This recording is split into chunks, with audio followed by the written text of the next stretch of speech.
percent accurate. And the interesting things about the resources that it used was filling in the blanks of what it saw as my personality profile and not what I perceive as reality. So it's just interesting that because it definitely pulled from some personality profile resources to fill in some gaps that hadn't happened in our conversations. So I've, Yeah, that's I've had pretty cool. way too many conversations with chat. yeah.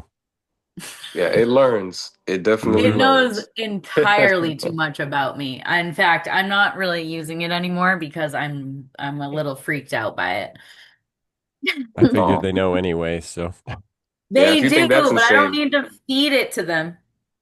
Getting And it's thank getting you for it's that becoming more that human. sly little hmm. they comment. I Yeah, need that support. yeah, no, I think you guys and Jonathan are definitely on the same page. It's getting pretty scary. Especially with perplexity, getting these new updates, becoming a little bit more accurate. Yeah, it's just a matter of time before we have AI teachers, you know. Skynet is watching. Oh yeah, We should probably Skynet. circle back on AI for a month again. I think it's important to touch on that topic frequently because Yeah. we could spend this whole session on that. Why don't we get going since we're like into the time. I don't know where everybody is, but it doesn't matter. We're here now, and that's what matters. Gary, you want to kick us off? Yeah, so Gary Darley, I am in the Spokane, Washington region. I work with people all across the country, though, and I work in personal wealth management. And I'm starting to call myself a wealth architect because I'm not so much doing stocks and bond trading for you as we're building systems and designs that allow you to build wealth no matter what the economic conditions. So we're looking at resilient systems. So my past spiel was that we had buckets and we would fill a bucket and try and keep this bucket full and that bucket full. But really, we're architecting a system to help keep you in the green and excelling. Um, I really like that, and I want to come back to that later when we get into the subject matter for today. Hi, everyone. We just started doing intros. You miss Gary, but you'll get to know him as the night progresses. Intros are just a quick who you are, where you're from, and what you do. And if anybody would like to go next, take it away. Hi everyone. My name is Jonathan Funzawabaya. That's how you pronounce my name. I'm actually a third year PhD student at K-State. And yeah, lately I've been thinking about my life after PhD, after this program is done. So I have a couple ideas whether start a business or go into some industry work, but it's more of an open check currently. And I'm studying chemistry, by the way, theoretical chemistry. Yep.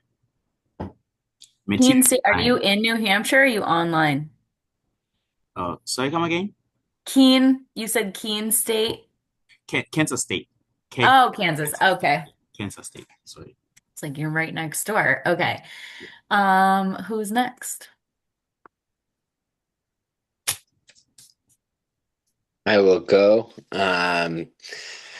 I feel like most of you would know me at this point, but for the ones that don't, my name is Andrew Henderson, and I am from Chicago.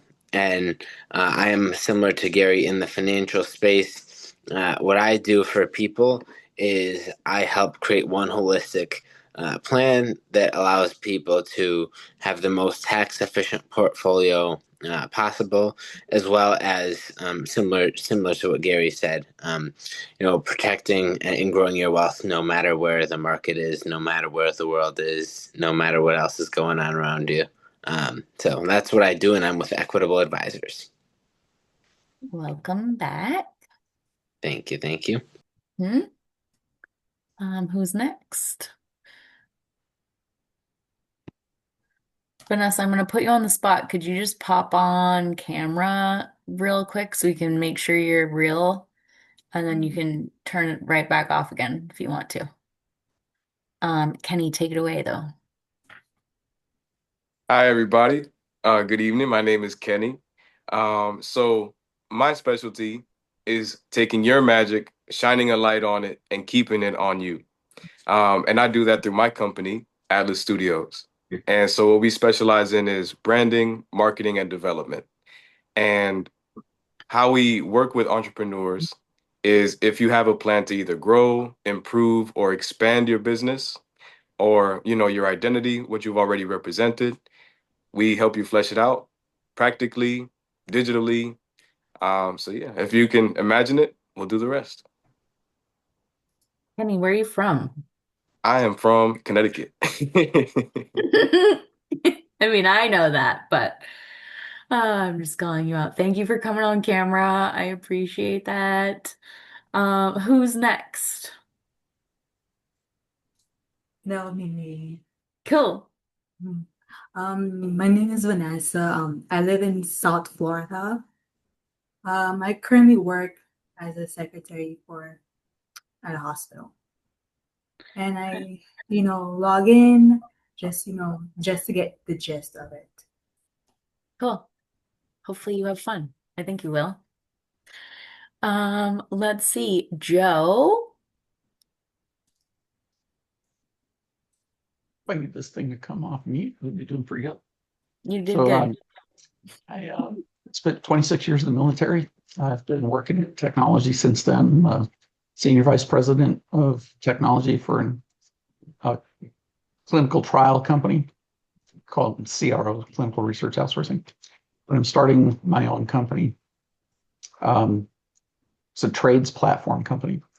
I'm going to buy up some of these trade companies where the boomer generation is trying to retire. I'm trying to pitch right now, but just to lay the land, about 10,000 boomers are retiring per day right now through 2028. And here in New England, I'm about an hour outside of Boston. We have, by 2030, we are going to have a shortage of 40,000 tradesmen. So, same time, So AI won't be taking over. it can't, yeah. Okay. Where outside of Boston? I'm about an hour outside of Boston in Grafton, just outside of Worcester. Okay. And so there's another problem that we're trying to deal with. In America, 22 veterans kill themselves every day. So we want to tap into the veterans and give them some meaningful employment, some training in the trades, do something with your hands. So Thank you for that work. Yeah. Very, very noble cause. hopefully Gary's a noble bit. enough somebody will invest in. Nate, I skipped you last week. So guilt. That's fine. You can skip me again. No, no, no, no. You're a legend. Uh, what's up, everybody? My name is Nate. I'm from New Jersey, and I'm the founder of Legend Initiative. We shape perception and lead brands to transcend culture. So if you want to become a legend in your industry, we're the team you work with. I will not memorize that. You have And to who just doesn't want to return be a every legend? week. Yeah. The Um, legend part is the easiest one. That's when in doubt, legend your way out. okay. I'm Abigail, your host, founder of the Business Kickstart Accelerator, um, one-on-one full charge accountant as well. And we do things a little differently here. I like to host meaningful conversations so that we can network with like truly aligned individuals, rather than just like round robin our way through. Um, this month, we're in a new month, new topic. Gary kind of brought the subject matter to us. It is setback to set up. And I think it's gonna get pretty deep this time around because, well, for what I wanted to talk about tonight was how setbacks may be a symptom of disalignment or lack of alignment, and how setting yourself up and being in alignment with your purpose might be it might prevent burnout and it will propel you faster. And Gary, you changed your pitch, I did. and I wanted to ask you how you felt about that, like alignment wise. Um, so to set up the whole discussion for tonight, the whole setback to set up, I started off my financial journey working with New York Life, and I moved to a small firm, Allegis Financial Partners, around the first of the year. Was recruited by a former New York Life managing partner who was opening his own branch with this group. And 2 weeks ago now, on our Monday morning team call, he says, "Guys, I'm resigning as of today. The office is closing down. My email will be shut down within the hour." And we're like, "Well, we didn't see that coming. Um, thanks for recruiting us into a group that's collapsing. We appreciate that. No." And it's just been a how do you move forward? Where do you move forward? Don't panic, we pivot.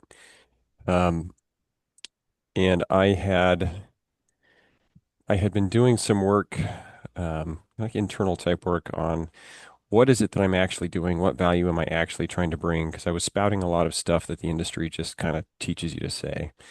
And so it's been a lot of work with both one of my mentors, and interestingly enough, some back and forth chatting with ChatGPT around what is my theme, and looking at our conversations and doing some analytics around that.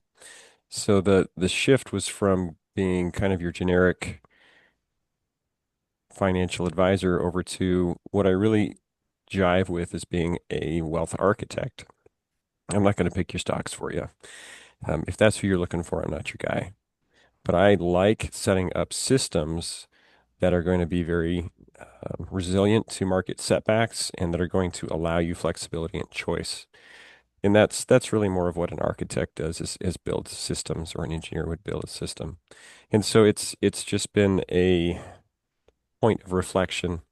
And I'll be moving forward, and I'm in talks with another managing partner with Allegis, and I might work with them. I might go work with Andrew's group over at Equitable, and I have a third group that reached out. One of the recruiters reached out to me today, and we'll see what they have to offer. So it's not that we're not going to do something with the space; it's just where. But it was definitely a punch in the face. Stop what you're doing, figure out what to do next. Kind of pause and pivot moment. Sometimes I'm those glad you didn't give up. setbacks, yeah, Go ahead, Joe. sometimes those setbacks are the greatest gift you could ever get. Yeah. Because you would never leave a bad job because you got to make the bills. You're not going to take on the big dream because it's just you got the golden cuffs on. You make too much money in your current role to try to build it yourself. So sometimes, a change of scenery is a great thing. It can change your mindset. Highly recommend taking a couple weeks off and don't think about anything. Just don't let the bad days win on those days, right? Well, Um, the thing is that this whole financial journey, because I'm actually a nurse by background, and I had moved into healthcare technology. And the company that I worked for, I was very well paid, and then COVID hit, and they did not survive it very well. Their stock price went from $40 a stock, and it's been hovering right around a buck a stock recently. And they let off half the company or more. And that was the big punch in the face. Oh Lord, now what do I do? Because nobody's hiring tech people, and I did not want to yeah. go back to the cardiac OR. I was done with that. So that was a pivot point, and which got me into the financial services. This was a much smaller punch in the face, but it's requiring a pivot of direction. Is this something you So really, really like? Is that you think this is your real passion? Is the financial space and architecting wealth, or is it architecting anything? I like elevating people. That is what I really like to do, is I like elevating people. So I'm working towards my own brand of angel investing, but it's not going to be your standard venture capital angel investing type situation. I want to help raise the level of the community that I'm in. I'm a big And fan of that. That's exactly what I'm so, trying to do as well. I just need a consistent source of income to be able to do that, We just need Nate to make us legends. right? And he will. I got a legendary beard already, man. I'm good to go. Let's Good make to this go. happen. The coloring on it is really symmetrical and perfect, by the way. And all natural. Yeah. Oh, All right. I was gonna share something. I forget what it was actually. Mhm. Oh, you know, I had a couple directions I was gonna take this conversation tonight, and I think we might as well just go with the flow on it. Um, One, I had a really awesome call today for member stuff with a girl who was talking about being paid to exist and like kind of controversial subject matter if you read it at surface level, like, okay, just like collecting money to just be alive, then that's not what she was preaching. What she was preaching was being paid to exist as your authentic self and like with your purpose and what is in alignment with who you are. And it was a really cool conversation because we talk about this all the time. Like, we're all different. And I use myself as an example all the time. I can be very direct, I can be very awkward. And the more I try to suppress that, the worse it becomes. And my clients didn't hire me. They didn't hire somebody else. They hired me for who I am. So, like, showing up and being paid to exist means showing up as who you are and trusting that people are going to hire you for you because there are 8 billion people in this world and you are the one that they're choosing, not somebody else. So, don't show up as somebody else. Live in your purpose in that way. But the other thing that I was going to bring up, a very dear friend of mine has been struggling with addiction, alcoholism to be specific. And yesterday I spent the afternoon with her and she had very clearly fallen off the wagon. And it was a very challenging day for me to be around her. She only had about 30 days, but she lost the count and she lost her phone as well. And she felt ashamed of herself and she fell from grace yesterday. And I just couldn't help but keep thinking, like, when you fall down, get the fuck back up again. Just because you had one slip, one bad day, one mistake doesn't mean that you should wallow in pity and stay there. And you got to do what you got to do to pull yourself up by your britches and take another step. Tomorrow is a new day. Start over. So like kind of a tough love situation. And she did. She called me today from somebody else's phone and I said, I'm not mad at you. I forgive you. Just today's a new day. Like you don't have to make the same mistakes you made yesterday just because you did it yesterday. Nate. I was just talking with my boy. He's a gym owner, right? And we were talking about, well, to kind of make it more digestible and like more family friendly, we're trying like compare like how our perspectives in terms of fall and get back up and how most people they become so overwhelmed. And I think that's mostly because of trauma. Like, there's a lot of bad things that happen when you fall down, right? And people get stuck on the major impact that it has, but like making it just like one small step works a lot better, right? Instead of, damn, I just like went back on 30 days of like not consuming alcohol, just like, all right, let's just start one day. Let's start 1 hour. Let's start like one semi day, like whatever it is, 1 week, right? I think that when it comes to falling down and failing, I think a lot of times we get caught in like the world is ending or like we have to start all over again. It's just like just focus on starting. Like it's not like don't think about it like starting over. Just all right, I started. All right, let's start again. Let's start again. Let's start again. Gary. So this totally leads me back to the gap in the gain concept because she made it 30 days. Like, damn, good job. You made it 30 days. That's pretty impressive. Now let's go beat that record, you know? Um, and there's always going to be punches in the face, whether it's my situation or some other situation. There's always going to be punches in the face. And just measure the success that you've had, keep going. Um, and Joe's right. It is all about the opportunity to reset and reconfigure and restructure.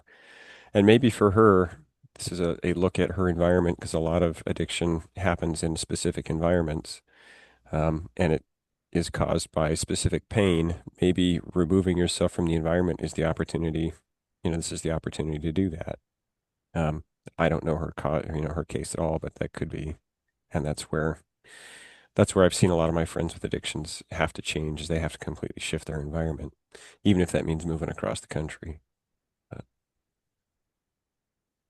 I agree with that too. Um, One thing, momentum is everything. So like even if you fall, and with entrepreneurship in any capacity, no matter what type of entrepreneur you are, what type of business you are, doesn't matter. I mean, life in general is a cycle. No matter what your emotional stability is, there's always challenges and there's always going to be setbacks, always. But like in the example of addiction, because it is a really easy go-to and it's a really like glaringly obvious example of setback to setup, um, she only lost one day. If she continues to lose a day, then it's going to get harder and harder. So like if you let the setback consume you for multiple like long stretches, you're going to fall lower and lower and lower and lower and lower until it's harder and higher and higher you have to climb out of it. So if you just let it set you back for 1 minute or one day, like in this particular example of addiction, like you don't have to go through the withdrawals. I mean, like hospitalization was like a real subject matter on this one. Like I reminded her like, "Hey, you fucking if you can do it, if you can stay clean one day, like you don't have to go through detox again. Come on, like, like don't fall so low that you have to bloody knuckle your way out of it. St Keep it right there. Don't drop any further." That's all I had to say, Kenny. Yeah, I Ooh. have Oh, some. sorry, Jonathan. Sorry. If I could just put in my 2 cents real quick. Okay. So I love the points that Abigail, Gary, and Nate was making as well. So I think I'm just gonna go off of what Abby was saying, right? So this might sound like a Chinese proverb, but I do believe that there's like an elasticity to like failure. You know what I mean? So if you could picture like if you're walking up a staircase, right? And every step is another towards success, right? But when you fail, you kind of fall off that staircase, right? Instead of just like a hard floor hitting the bottom, you hit a trampoline, right? So you can use the momentum from that trampoline to launch yourself back up to the staircase, right? But where did you fall from? Did you fall from the first step? Did you fall from the fifth step? You know? So I think metaphorically, that net could be your support system, right? That could be your team, your mentor, your friends, right? Like Abigail was there for her friend. Um, but it's all a matter of who is that support system for you, right? And is it a reliable enough platform to launch yourself, right? Because I believe when you have that in place, every failure can become fuel, right? So the higher you fall from, it's not as though you're going to flat on your face. You can actually use that momentum from the height to actually reciprocate and launch yourself back up with that same energy that brought you down. That's my belief. I like that. Nate. I was gonna let Jonathan go before Mm. then. Oh, sorry, guys. Yeah, that's an interesting topic actually. Last year, I got separated and then separated with my wife, and beginning of this year, we started out the divorce proceedings.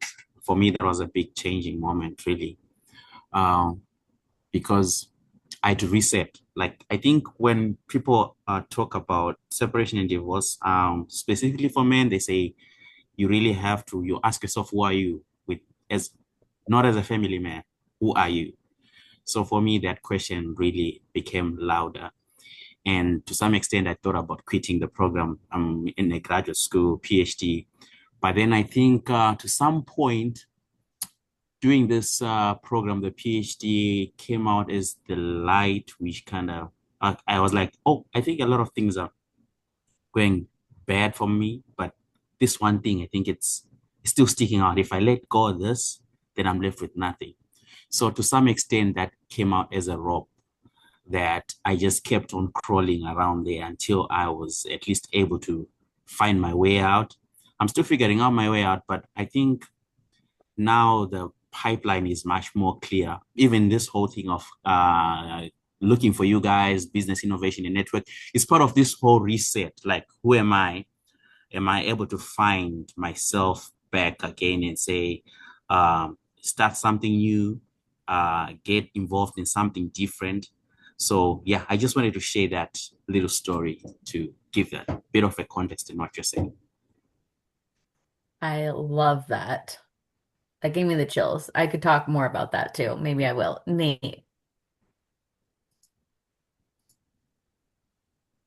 can't hear you. Mute, unmute. Yeah. Got me. All right. That's an interesting journey that you on. I feel like everybody goes through some type of journey like that, right? It might not be alcoholism, it might not be separation from life, but I think that's what makes like people and great people, right? And I think it's just the next play mentality that we gotta have as just being humans, right? You have to be able to evolve, you have to be able to adapt, you have to be able to roll with the punches. Life Life is like Mike Tyson, honestly. Life be whipping ass. And like you gotta either like learn how to fight back and learn how to roll with the punches. You can't just keep getting your ass whooped. So it's always that next play mentality. Like, all right, I did this, now what? Right? This didn't work, now what? Right? If you ever take a speech class, they always tell you like no matter what happens, you have to roll with the punches, right? It's never going to be a perfect presentation. You're never going to go here and everything's going to work and everybody's going to love you and it's going to be like this. It's impossible, right? You just have to roll with the punches. You're going to mess up your lines. You're going to mess up what point you are, but you roll with the punches and you keep improvising. I think when you apply that to life, it's just roll with the punches, keep fighting back because the only other option is to not fight back. What option is that, really? Henny. So Nate, I think that's a really dope point that you bring up. I was gonna say something like that, same persistence, right? Where you keep rolling with the punches and continuing on. Um, I think is less about, like to my earlier example, it's less about avoiding the fall next time and more so how can you use it, right? And how can you use that even though you got punched in the face? Okay, I'm gonna get back up, right? Did it hit the 10 count? Is the fight over? Um, and the answer depends on you, right? Whether you want to keep going or whether you give up. I think 10 out of 10 times you're usually right? Because who's gonna tell you what you would like to do other than yourself, you know? Um, but with that in mind, I do have an example from like earlier this week. Abigail, I'm not sure if you remember Nikita. She was the young Indian woman with a great idea about building a fashion app, like a fashion AI consultant type of thing. Is she like the influencer? Short Uh, hair? she did have short hair, but I don't know if Yeah. she's an influencer. But she has an Well, she amazing called idea. herself that. I think I follow Yeah, her. Yeah. I think that's the goal. But she came to me with her idea, right? And she hired me just to give her some advice, write some strategy tips here and there.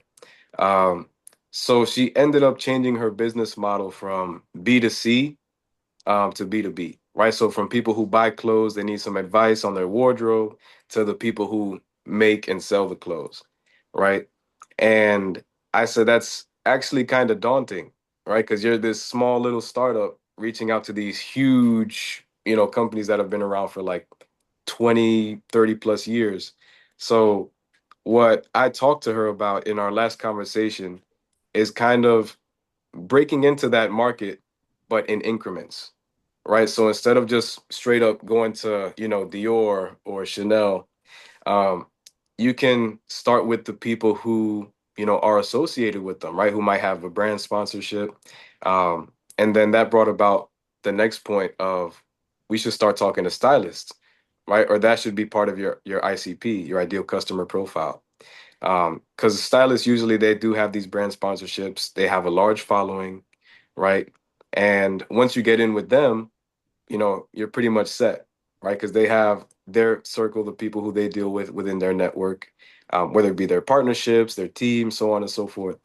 Um, so what I was telling her was, let's go with these guys first. Let's reach out to stylists, right? Fashion consultants, people who really have an in with these sort of larger companies, and then we'll go from there, right? We'll branch out, right? We'll build up that following. We'll hone in on that for the first year, and then by the second year, we'll have built up enough to at least get in the door with maybe two or three of those companies.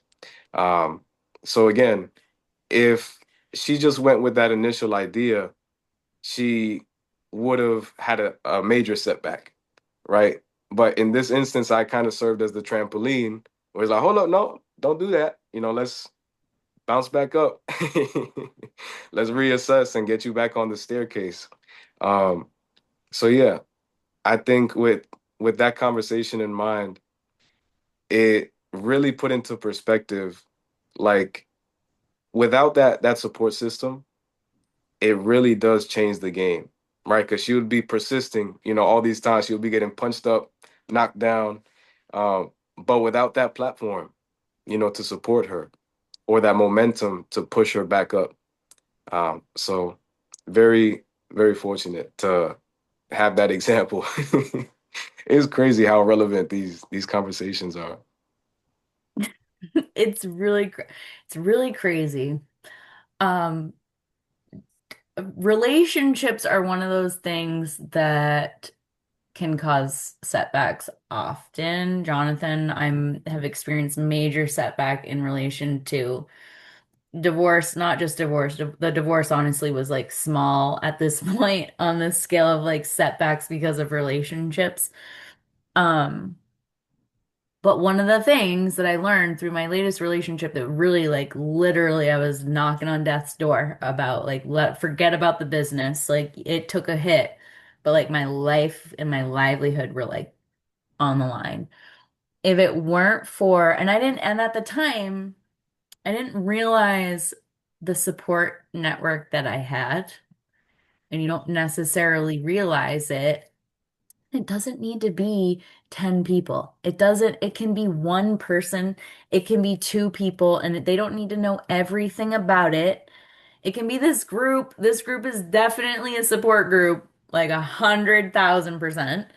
Um, so I wanted to touch on that. Like I completely relate to relationships causing setbacks, and it has leads me to my next item of support, which is my faith.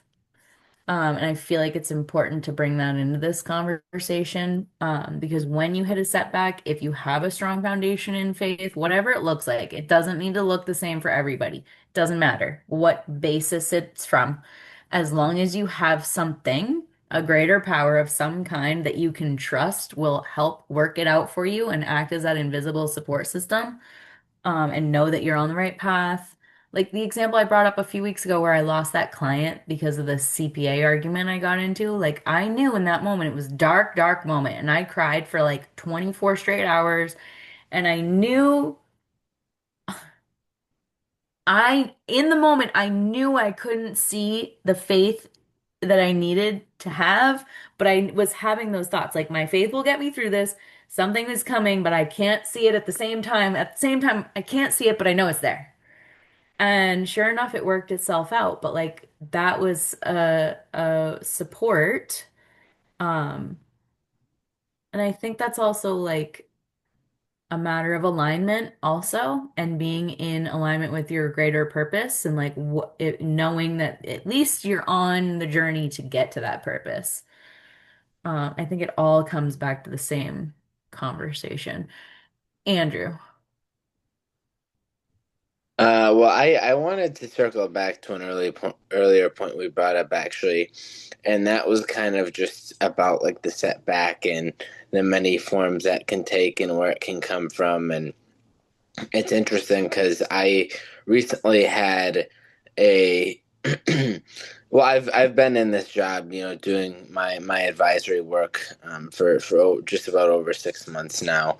Um, but I actually had a setback recently where I got approached with a really good offer to go somewhere else, and it seems kind of counterintuitive, but it brought a setback around me because I was forced to think about like, okay, I've been working, doing with this company for this amount of time, and I've been focused on these goals, and I really kind of started to feel lost, right? About like how much do I know about what I actually really want?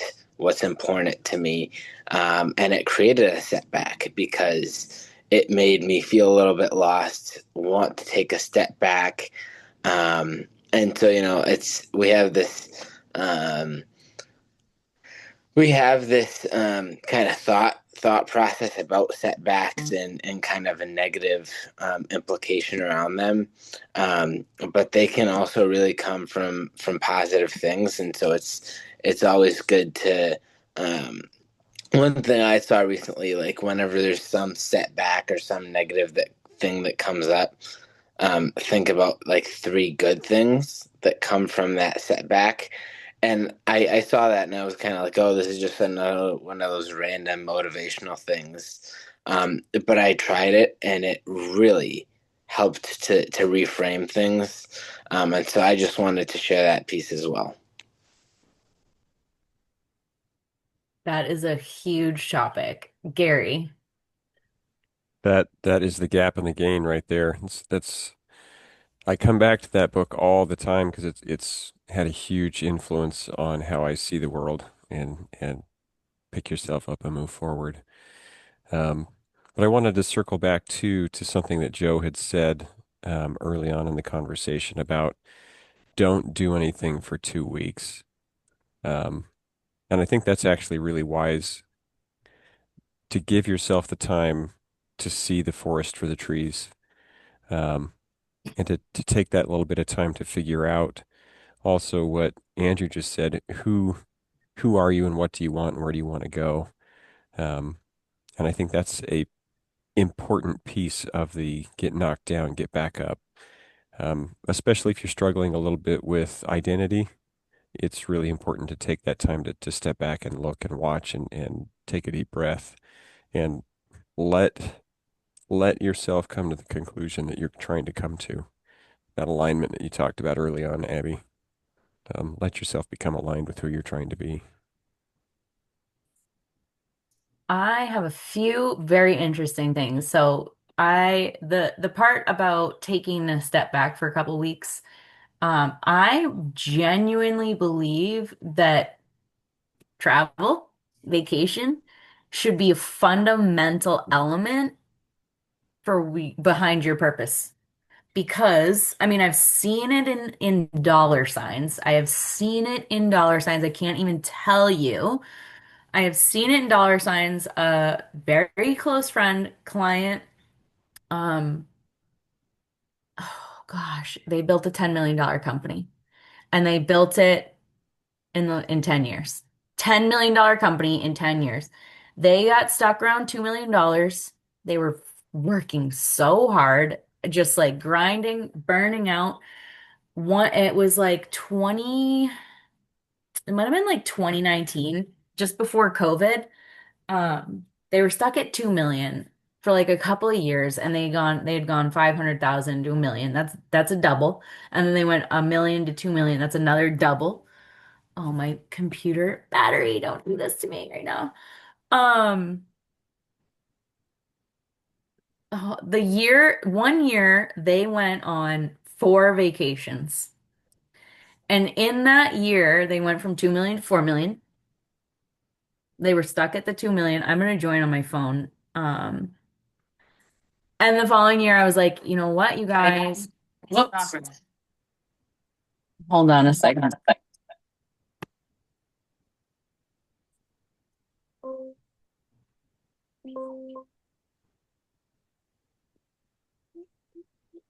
All right. Can you guys hear me? Yeah. Okay. Um, the following year, they vacationed again, like 4 times, big vacations, not small ones, and they went with vendors the next time, and they went from 4 million to fucking $8 million. And I've seen it. I've seen how taking a step back creates space to remind you why this matters to you, why this is your purpose. It gives you a refreshing point of view where you're not operating from like activated nervous system the whole time. Um, there was something else. I found it very interesting, Andrew, how you had said like you were presented with an opportunity and it caused a setback, which I think deserves like some acknowledgement because, well, for one, going back to alignment, like, are you in alignment with your current position? If you are unwaveringly in alignment with your decision and where your position is right now, being presented with another opportunity shouldn't throw you off so dramatically, theoretically. Um, but it's something worth reflecting on. Like if I were given an opportunity, what would the opportunity have to be that would cause me a setback? And sometimes in entrepreneurship, like I'm not even joking, like a minimum wage W-2 job with stability sometimes is like really tempting. Really, really tempting. It's like I will take $7.25 an hour so I don't ever have to have like this cycle that we're talking about right now. But at the end of the day, would I really? No, probably not. Because I've gotten through it so many times, you know? Mhm. Joe. You'd last a week. Yeah, I probably would. I have an That, attitude problem. that 2 week getaway, that might be your 2 week getaway. Work a minimum wage job, that's your 2 week getaway. And now you know what your real purpose is. You realign I'll quickly. take 2 weeks to Italy instead. How about that? Failure and setback is nothing new to humanity. Marcus Aurelius wrote about it before Plato, Socrates wrote about it. Marcus Aurelius says that the obstacle is the way. That thing that blocks you is the way. It's intended to build you, right? So take that path. I told you before, I was in the military for 26 years, and I had a great job. If you ever get to do that kind of work, do it. But I had a commander that told me, whenever you are forced with a decision with two options, one is a comfortable option, one is a little bit more difficult option. Always, under any circumstance, take the harder route, take the harder option, always. It will help align you to what you need to do for yourself. Okay. Socrates felt more that failure is just not yet knowing. It's part of the journey. It's part of learning. You didn't get what you wanted because you had expectations of what you wanted. You had this thing in your mind, this vision, and it didn't quite get there, or you know you made a misstep. That's all part of learning. You just didn't know yet. So in chat, I noticed that you had said that we wanted to talk a little bit about support systems. Finding the answers that were written thousands of years ago sometimes is the answer. It's great to lean on because these guys, the smartest guys in the world, whose words and thoughts have existed for centuries, still ring true today. Um, Plato's thought was more his thought was he used the allegory of a cave. I'm not sure if you guys are familiar with that, but basically you take these guys, they're in a cave, they live there forever. They've never seen sunlight, and somebody is just has a lamp, and they put like a silhouette in front of the light, and then it blows the silhouette onto the wall of the cave, and that's all they've ever seen. So they put a tree up, you see a tree, put a flower up, you see the silhouette of a flower, and it's very hazy and moves in the light, and that's all you've ever known. And then one day, one of the prisoners escapes, and he goes outside. He makes his way out of the cave, and he sees a real flower. He sees a real bird. He sees a real tree for the very first time in his life. And they capture him and take him back down into the cave. And he's with the other prisoners, and they start flashing the pictures again. Here's a tree. Prisoner's like, that's absolutely not a tree. I've seen a tree. That's not what a tree looks like. Um, that can also be your support system. You just haven't seen what the truth looks like yet. If you put all three of those guys together to make one, I don't know, board of advisors for yourself, which is also a great support mechanism. I use it all the time. Marcus Aurelius says, make your mistakes, but return without any type of contempt for yourself. Socrates says that, not making those errors, you just haven't learned enough yet. And Plato says that stumbling is built into the climb. Your friend who may have taken a stumble is built into the climb.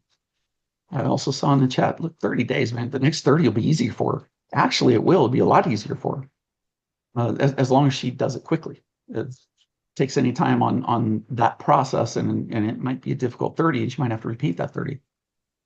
Margaret Thatcher, another great leader from England, said, sometimes you have to fight the battle twice to win it. These are all mechanisms of support. We can convince ourselves. Like I said, my job in the military was tremendous. I joined when I was 17. I was in the Marine Corps for 10 years. Then I got hurt pretty bad, and the Marine Corps was going to medically retire me, and I didn't want to get out yet. But so they helped me get into the Army. I spent about a year in the regular Army, and I hated it. I hated the Army. They didn't have the same intensity that the Marine Corps does. Marines are fanatics about just being Marines. And so I changed my job, and I went into what they call psychological operations. So my job was to go out and deliver the psychological operations. I was an operations tactical specialist. And then in doing that, I got around some guys that lived very intensely. And then I tried out for special forces after that, and I made it. And I was in special forces for 16 years after that. And the one thing about that is every day is a new day. It's a new opportunity.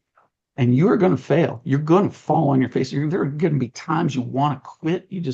It's not for me. I can ring the bell. Your brain, your mind is going to come up with thousands or millions of excuses for you. Your body's just executing what your mind's already determined. So whatever your mind is determined, your body's going to do. If you want to quit, your body's going to quit on you. Okay? But it'll go much, much further than you think it'll ever go. Same with your mind. That can be your mechanism, your support mechanism. Get into the gym. Take up a hobby. Guitar, drums, crafting. Hell, I do woodwork all the time. I'm not good at it, but I love it, and I do it. I do a lot of reading as well. But there are thousands of hobbies that you could take up and essentially replace one addiction for another, but a healthy one. So that's my thought process. Sorry for rambling on so much, but Ramble as long as you like. I think everybody would agree with that. That was really inspirational and mind-blowing. You're a badass. And thank you for being here. It's an honor to have you. Kenny. Yeah, Abigail said it best. First and foremost, thank you for your service, Joe. It sounds like we've got the Punisher in the room today. But yeah, there's two really cool things that came to mind while you were speaking. The first one was like on the topic of philosophy. I think another really important figure to bring up is Epictetus as well. Because a lot of what his teachings revolve around is what is and what isn't within our control, right? For example, like anything can happen to us externally, right? We can break our leg, we can fall from a height, we can, lose our significant other. Um, but it's about the thoughts, emotions, and opinions that we form around these events that start to shape our psyche, right? And start to have that psychological impact long term. Um, so anytime there is a setback, I think it's really important to have that mindset of, recovery, right? Always recovery. This just happened to me, I got to keep going. There has to be something better the longer I keep pushing.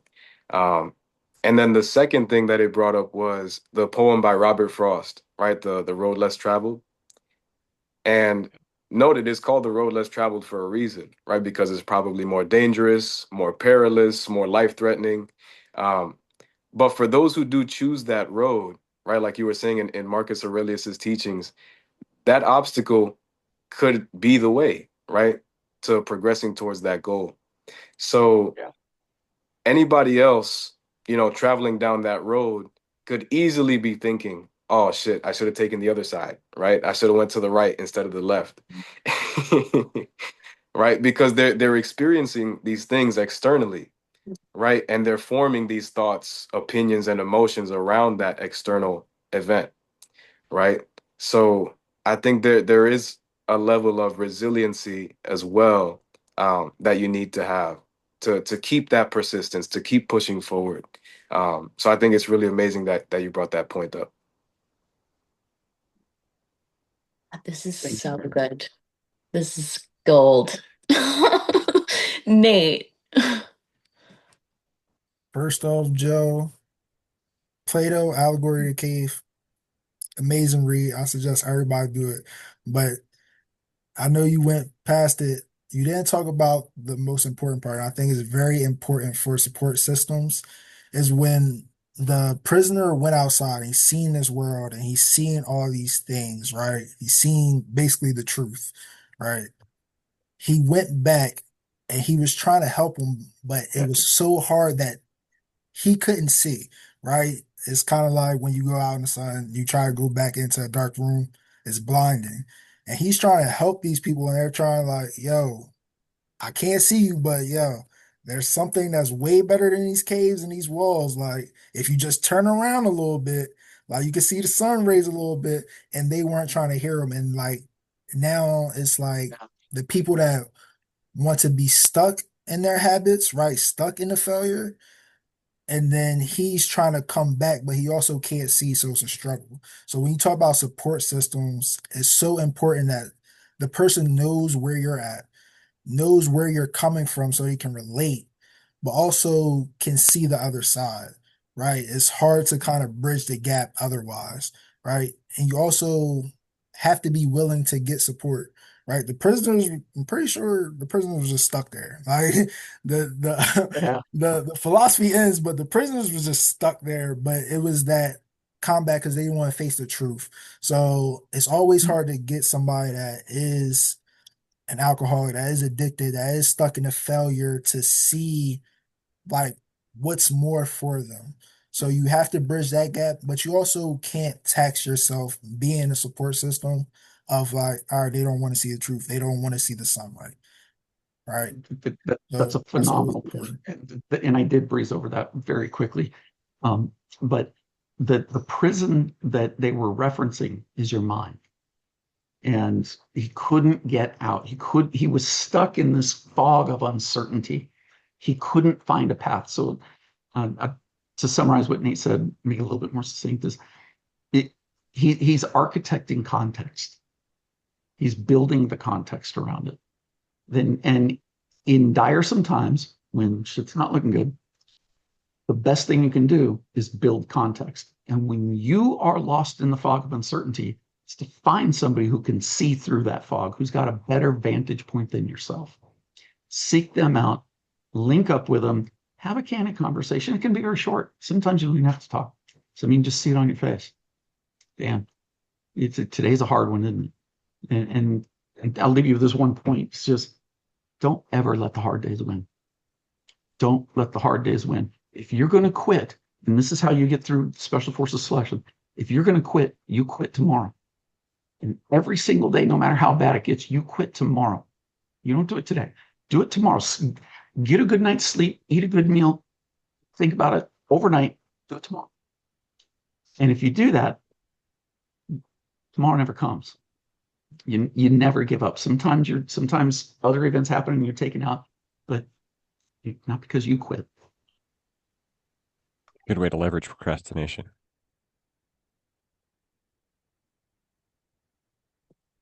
There was something I wanted to say that brought what Nate said and what Kenny said together too. But I'm going to just go with what I can remember, which is if you get in the habit of doing the scary thing over and over and over again, like Kenny, you were saying, the path less traveled. If you get in the habit of taking the path less traveled every fucking time, first of all, you'll end up in new places, but it gets easier and easier to do. And once you get to the point where it's like, it becomes the easy thing to do. Taking the path that everybody else is taking, when you haven't been doing that for so long, like that becomes the harder thing to do. Um, so I am a big advocate for taking the path less traveled, like in every step of life, in the woods, in everything. My life does it often is a lot harder than it needs to be because of it. But I enjoy the challenge. I enjoy learning, and that brings me to I want to, and not to conclude the conversation by any means, but I'm thinking next week I want to talk about how the setbacks become like the fabric or the foundation of our story and our purpose. So just throwing that out there as a note to the community. I think that would be like a really solid conversation. Kenny. Yeah, just to throw a little extra penny on top.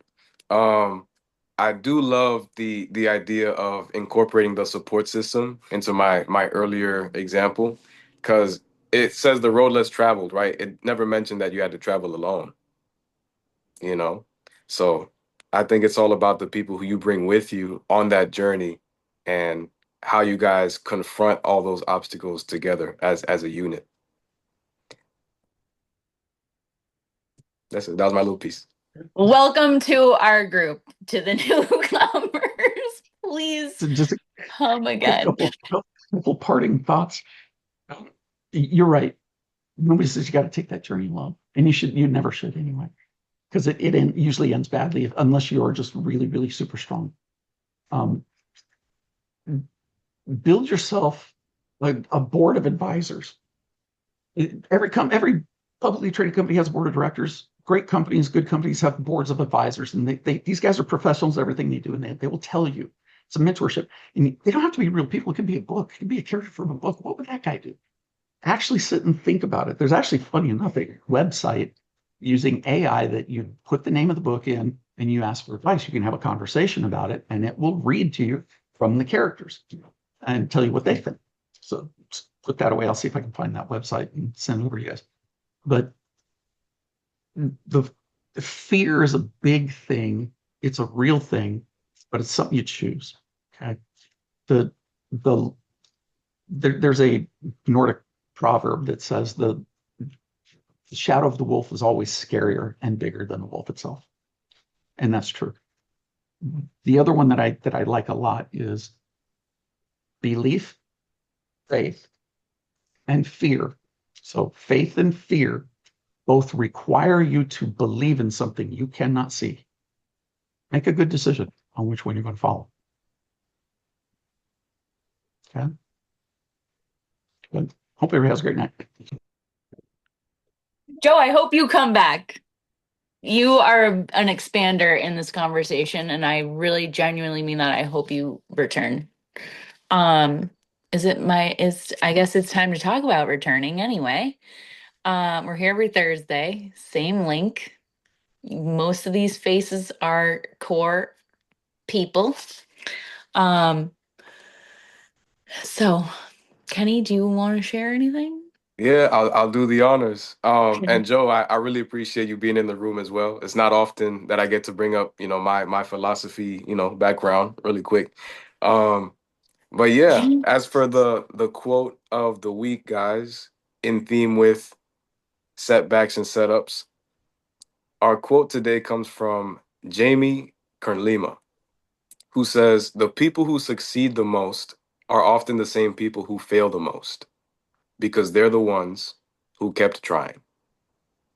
And with that said, I'll pass it back to Abby. I got nothing else. I will stop the recording, maybe, because I don't know how to do this on my phone. There we go.